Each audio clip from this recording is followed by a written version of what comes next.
would seem that many in the Hebraic roots community are very cautious, maybe even afraid of allowing the gifts of the Spirit to be back in operation within the body of Messiah, as it was for us during the days of our more charismatic Pentecostal experiences. Exactly what is it that we're being cautious about, and what is it that Yeshua wants? This Barry Phillips with Timothy Torah, day number 3, the Torah portion, Trumah. Let's continue now in Shemot, or Exodus, chapter 25. And let's look down now in verse number 10, and it says, "And they shall make an ark of acacia wood, 2.5 cubits long, 1.5 cubits wide, and 1.5 cubits high. And you shall overlay it with clean gold inside and outside. You shall overlay it, and you shall make on it a molding of gold all around. And you shall cast 4 rings of gold for it, and put them on the 4 corners, 2 rings on one side, 2 rings on the other side. You shall make poles of acacia wood, and overlay them with gold." And then verse 14 says, "And shall put the poles into the rings and the sides of the ark, so as to lift up the ark by them." Verse 15 is a special note. The poles are in the rings of the ark. They are not taking from it. So once the poles are inserted into the rings, they're not supposed to be taken back out. So what is this all saying to us about the gifts of the Spirit? Well, I'm glad you asked. This ark, this box, this gold-covered structure, container, it is the evidence, it is the token representation of the very manifested presence of the Most High. And it is to such a degree that even the priests who carry it are not allowed to touch the box itself. They may lift up the poles, but they can't touch the box. And that might be a little on the difficult side. What if it's kind of swinging between the poles? But I mean, it has to be exactly so. And neither are people allowed to reach in, lift the top up, and look down inside. Anyone who's tried that has died. So it's not a good thing to violate the manifested presence of Yah. Let me say that again. It's not a good thing to violate the manifested presence of Yah. So let's do a little bit of word study here and see what it is that Yah may be saying to us concerning the work of the Ruach HaKodesh, the Holy Spirit, in our lives and in our congregations. It says then that, again, these poles are inserted and they're not to be withdrawn once they are inserted into the rings. The word poles or staves here in Hebrew is badim, B-A-D-I-M. The word badim means to be separate, to be a part of, but apart from. That is, they're separate from the rings, but once they're in the rings, they're a part of the rings, but still they're uniquely different than the rings. Did you follow that? It reminds me of what Rav Shaul, the Apostle Paul, wrote for us in the book of 1 Corinthians chapter number 12. And it says then in verse 4, 5, and 6, "And there are different kinds of gifts, but the same Spirit. There are different kinds of services, but the same Master. And there are different kinds of workings, but it is the same Elohim who is working all in all." So there are diversities of gifts, and he lists them for us. Each one is separate, each one is unique, and yet they're a part of the whole, yet they're different than. Same understanding then as these staves or poles that are inserted into the rings. Now, the word rings here is, in the Hebrew, it's a plural word, tabaot. Tabaot. And it is the idea of not just a circle, but rings in particular, a particular ring.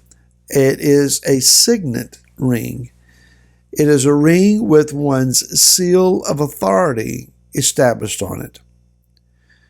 And so these rings that are on the sides of the arks at their corners, they are speaking to us of the signet ring, kingly sovereign authority of Elohim, of Yeshua, over the box, over the manifestation of the box, the revealed presence of the Most High.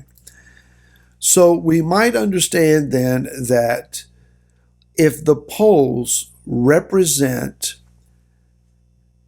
the ministry gifts in operation, when they are grasped under priestly authority and lifted up, they are made to be visible.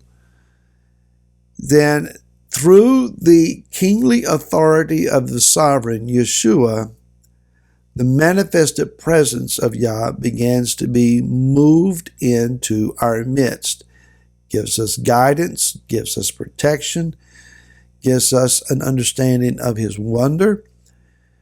And so all of these elements need to work together. So we are seeing then the need of the distribution of these gifts in our body, that they may operate, but not in glorified fashion of one gift exalted above another. In my Pentecostal previous traditions, the gift of tongues and interpretation of tongues seem to excel in great difference or deference to all of the other gifts. Every rare once in a while you'd hear a word of prophecy, but more often than not it was tongues and their interpretation that was utilized. Well, what about all the other gifts that are also vital and necessary? We didn't focus on those very much. Sometimes I wonder if it hindered us and kept us held back. There is a sense of balance. There's a sense of decorum. There's a sense of appropriateness. There's a sense of things working together, smoothly aligning so that everything is functioning correctly in a body's midst, so that everyone can be edified. The purpose of the gifts is not for the attention given to the gift in operation in that individual, but rather it is to honor and to glorify, to exalt Yeshua as the Messiah. It is to bring honor and glory to His name, to the name, and it is also then to minister and to edify His body. Rav Shul also instructs us and helps us to understand that those who may not be a believer in Yeshua would come to believe when they see the gifts in operation. So it's also a sign to the unbeliever. The key is that things work right. If we deny the operations of the gifts of the Spirit, then we are diluting the authority, in my opinion, of Yeshua in operation over the body, in that He wants them to operate. He is the authority by which they do operate. And if we prevent them, would it not be the same as pulling the staves out of the rings and saying, we don't need those anymore? We're just going to study the word that's inside the ark. And we're going to talk about the ark. But we don't need it to move. We want it just to stay static and right here where we can see it. But Yah is wanting His ark to move because He needs His people to move. We can't become stagnant. We cannot become satisfied with the status quo. We need to move along. The gifts of the Spirit are given to us to help us move along. We need a word of prophecy that says, this is what you need to do and how you need to do it. This is what to anticipate. We do need tongues. We do need interpretation of tongues, but we also need gifts of healing, gifts of faith, words of wisdom, words of knowledge. We need all of these things, and we need them in propriety and in balance, all to give honor to Yeshua, Put the staves back in the rings. Let the priest lift the ark. And let's move toward what he wants us to do. More tomorrow. To then, shalom.